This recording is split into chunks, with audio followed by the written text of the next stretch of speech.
कहते हैं किसी जमाने में एक दूर दराज बस्ती थी जिसके किनारे पहाड़ों की लंबी कतारें और दरख्तों के जंगल थे। इस बस्ती के एक कोने में दो भाई रहते थे। बड़े का नाम राशिद और छोटे का नाम जाहिद था। दोनों की उम्रें करीब करीब थीं, मगर तबीयत में जमीन आसमान का फर्क था। राशिद निहायत मेहनती और नरम दिल था, जबकि जाहिद चालाक, लालची और जल्दबाज था। दोनों के माँ बाप बचपन में ही वफात पा गए थे। वालिद की एक छोटी सी जरी जमीन थी जिस पे दोनों गुजारा करते। राशिद अपनी थोड़ी सी जमीन पे मेहनत करता, अनाज उगाता, गांव वालों की मदद करता, जबकि जाहिद रोज सोचता कि किस तरह जल्दी से अमीर हो जाए। अक्सर वो भाई से कहता, भाई ये मेहनत हमें कुछ नहीं देती, कहीं दूर चलते हैं, किस्मत आजमाते हैं। मगर राशिद इसे समझाता, मेहनत से जो हासिल हो वही रिस्क अच्छा। जल्दबाजी में अक्सर इंसान अपना सब कुछ खो देता है, मगर जाहिद कहाँ सुनता था। एक दिन जाहिद जंगल में लकड़ियां काटने गया। अचानक इसे एक पुराना सा गार नजर आया। तजस्सुस में वो अंदर गया। अंदर जाकर देखा तो एक सुनहरी ताज रखा था। वो खुशी से बोला, मेरी किस्मत बदल गई। मगर जूं ही इसने ताज को छूना चाहा, गार के अंदर से सांपों की एक लंबी कतार नमूदार हुई। उनके बीच में एक दिव्यकल सांप जिसका सर चमकता था। वो सांप इंसानों की जुबान में बोला, ये ताज नागरानी का है। जो इसे छूने की कोशिश करेगा वो सजा पाएगा। जाहिद की जुबान बंद हो गई। डर के मारे पसीने छूट गए। इसने कांपती आवाज में कहा, मुझे मुआफ कर दो, मैं ताज वापस रख दूंगा। सांप बोला, ताज तो तुमने उठाया भी नहीं, मगर अब तुम्हें नागरानी का दरबार देखना होगा। इसी लम्हे एक पुरस्कार रोशनी फैली और जाहिद बेहोश हो गया। जब होश में आया तो खुद को एक सुनहरी महल में पाया। महल के बीचों बीच एक तख्त था जिस पर नागरानी बैठी थी। इसका आधा जिस्म इंसान का और आधा सांप का था।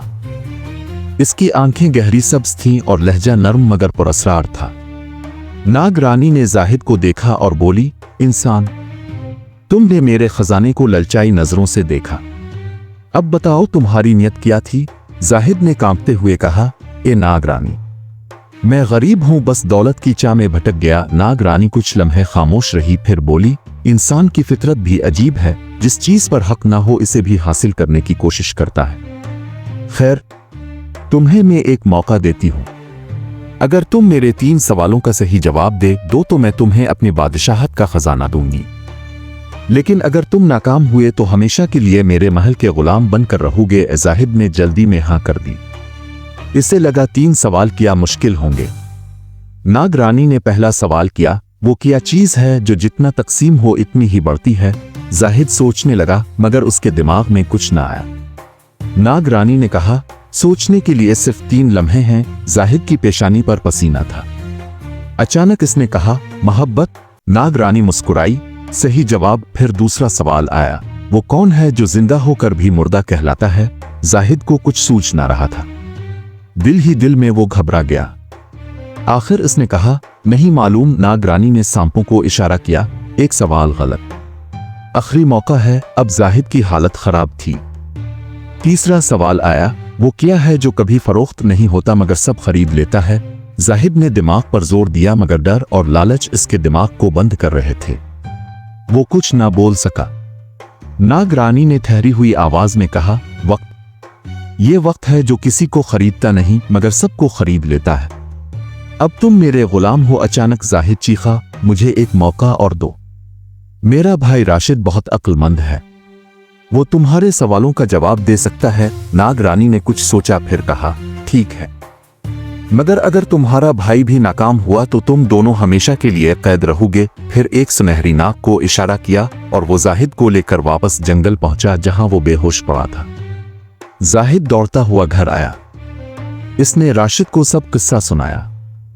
राशिद ने कहा, देखा, मैंने कहा था कि लालच इंसान को हलाकत में डाल देता है, मगर भाई की मोहब्बत ने इसे मजबूर कर दिया। दोनों भाई दोबारा इस गार में गए। जैसे ही गार के अंदर पहुंचे, सांपों की फौज फिर नमूदार हुई और राशिद को लेकर नागरानी के दरबार में पहुंचा दिया। राशिद जब सांपों की फौज के साथ नागरानी के सुनहरी महल में पहुंचा तो जाहिद इसके साथ ही लरजते हुए कदमों से चल रहा था। नागरानी अपने तख्त पर बैठी थी। इसकी सब्ज आंखें ऐसे चमक रही थीं जैसे इसमें सदियों के राज कैद हों।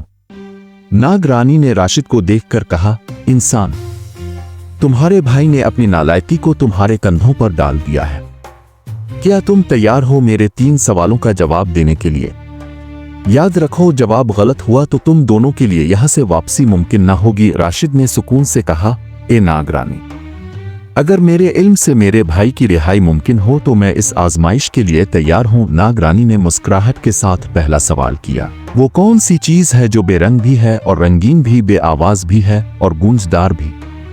राशिद ने गहरी सांस ली। दरबार में सांपों की सरसराहट शुरू हो गई।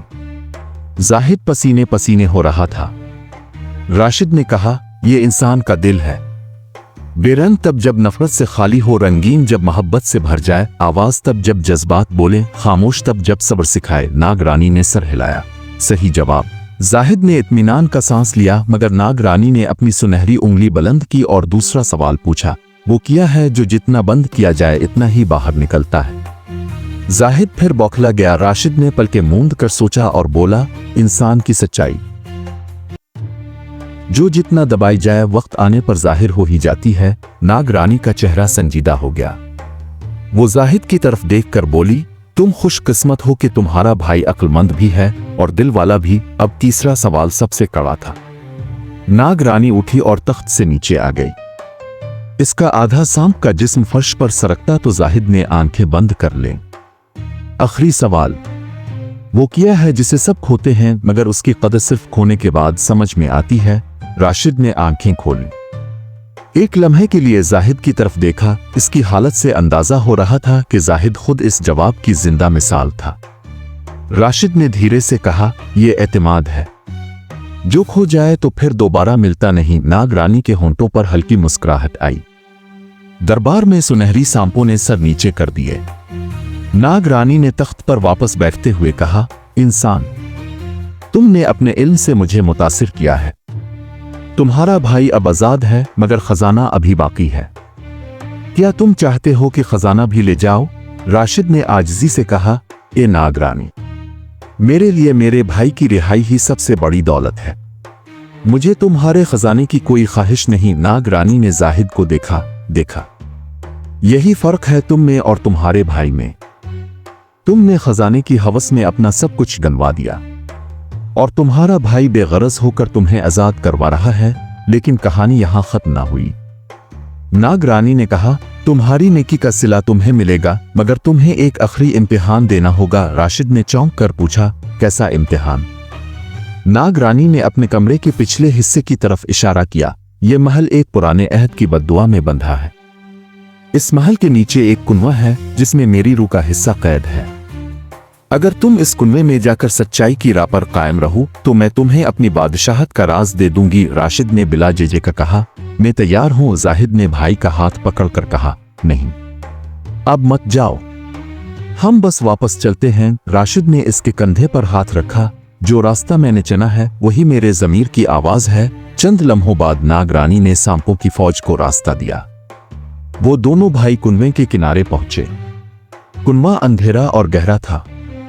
नागरानी ने सुनहरी कटोरा दिया, इसमें मेरा आब हयात है। इसे नीचे लेकर जाओ और जहां खालिस पानी मिले इसमें मिला देना, तभी मेरा कैद हिस्सा आजाद होगा। राशिद ने कटोरा संभाला और रस्से के सहारे नीचे उतरने लगा। जाहिद कुनवे के ऊपर बैठा था। इसके दिल में फिर लालच जागा कि अगर खजाना मिलने वाला है तो क्यों ना मैं भी कुछ ले लूं। नीचे अंधेरा बढ़ता जा रहा था। राशिद को सर्द हवाएं महसूस हुई। कुनवे की तह में पहुंचकर उसने देखा कि एक शफाफ चश्मा बह रहा है। जैसे ही इसने आब हयात मिलाया, अचानक एक जोरदार रोशनी फूटी। कुनवा रोशन हो गया। एक सुनहरी सांप नमूदार हुआ, ए इंसान, तुम्हारी नेकी ने हमें आजाद कर दिया। राशिद मुस्कुराया, मगर ऊपर बैठे जाहिद ने वही कटोरा उठा लिया जिसमें चंद कतरे आब हयात बच्चे थे। इसने सोचा, मैं इसे अपने पास रख लूं, हो सकता है मुझे भी कोई ताकत मिल जाए। जैसे ही इसने आब हयात को पीने की कोशिश की, कटोरा इसके हाथ से छूट गया और कुनवे में जा गिरा। राशिद ने ऊपर देखा तो जाहिद की हरकत समझ गया, मगर कुछ न कहा। चंद लम्हे बाद रोशनी गायब हुई। राशिद को रस्सी खींचकर ऊपर ले आया गया। नागरानी ने दोनों को फिर महल में तलब किया। इसके चेहरे पर इत्मीनान था, मगर जाहिद की नजरें नीचे थीं। नागरानी ने कहा, राशिद, तुम्हारे सच ने मेरे महल की कैद को तोड़ दिया है, मगर खजाना तभी दूंगी जब जाहिद अपनी गलती तस्लीम करेगा। जाहिद ने सर नीचे करके कहा, मुझे मुआफ कर दो भाई। मैं फिर लालच में आ गया। नाग रानी की सब्ज आंखें दोनों भाइयों को घोर रही थीं। ए इंसानों के बेटो, तुम्हारा आखिरी इम्तिहान बाकी है। जाहिद हिचकिचाया, मैं तो अपनी गलती मान गया हूं, अब और किया? नाग रानी ने सर्द लहजे में कहा, तुमने आब हयात की एक बूंद ज़ाय की जो मेरी बादशाहत की ताकत थी। अब इसे वापस लाने के लिए तुम्हें एक पुराना दरवाजा पार करना होगा जहां नाग राजा की बद्दुआ कैद है। अगर तुमने सच्चाई और कुर्बानी से इसे तोड़ दिया तो खजाना तुम्हारा होगा, वरना हमेशा के लिए पत्थर बन जाओगे। दोनों भाई सुनहरी दरवाजे से नीचे गए। गार के अंदर नाग राजा तख्त पर बैठा था, जिसकी आंखों में सदियों की चिंगारियां दहक रही थीं। इंसान, तुम मेरे महल में क्यों आए? राशिद ने अदब से कहा, हम नाग रानी को आजाद करवाने आए हैं। नाग राजा हंसा, तुम जैसे ही इंसानों ने मुझे धोखा दिया, और ये तो है ही धोखेबाज। इसने जाहिद की तरफ इशारा किया।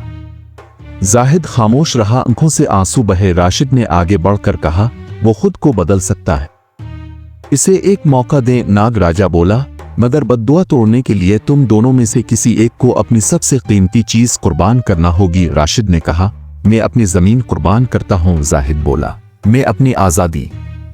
अगर मेरे भाई को कुछ हुआ तो मुझे पत्थर बना देना। ये सुनकर नाग राजा की आंखों में नमी आई और उसने कहा, यह कुर्बानी काफी है। बद्दुआ खत्म, रोशनी फैली। जाहिद बेहोश हो गया। जब वो महल लूटे तो नाग रानी मुकम्मल इंसानी रूप में शुक्रगुजार नजरों से उन्हें देख रही थी। इसने सुनहरी संदूक खोला। यह खजाना तुम दोनों का है, मगर याद रखो, इसकी सबसे बड़ी ताकत तुम्हारी ईमानदारी है। जाहिद ने होश में आकर राशिद को गिले लगाया, अब कभी लालच नहीं करूंगा। दोनों भाई वापस गांव आए। जमीन, सोना, खजाना, सब कुछ उनके पास आ गया, मगर अब जाहिद की आंखों में लालच नहीं, बल्कि राशिद के नक्श कदम पर चलने की ख्वाहिश थी। वो गांव वालों की मदद करते, यतीमों को खाना खिलाते और कभी किसी को ये ना बताते कि ये सब खजाना कहां से आया।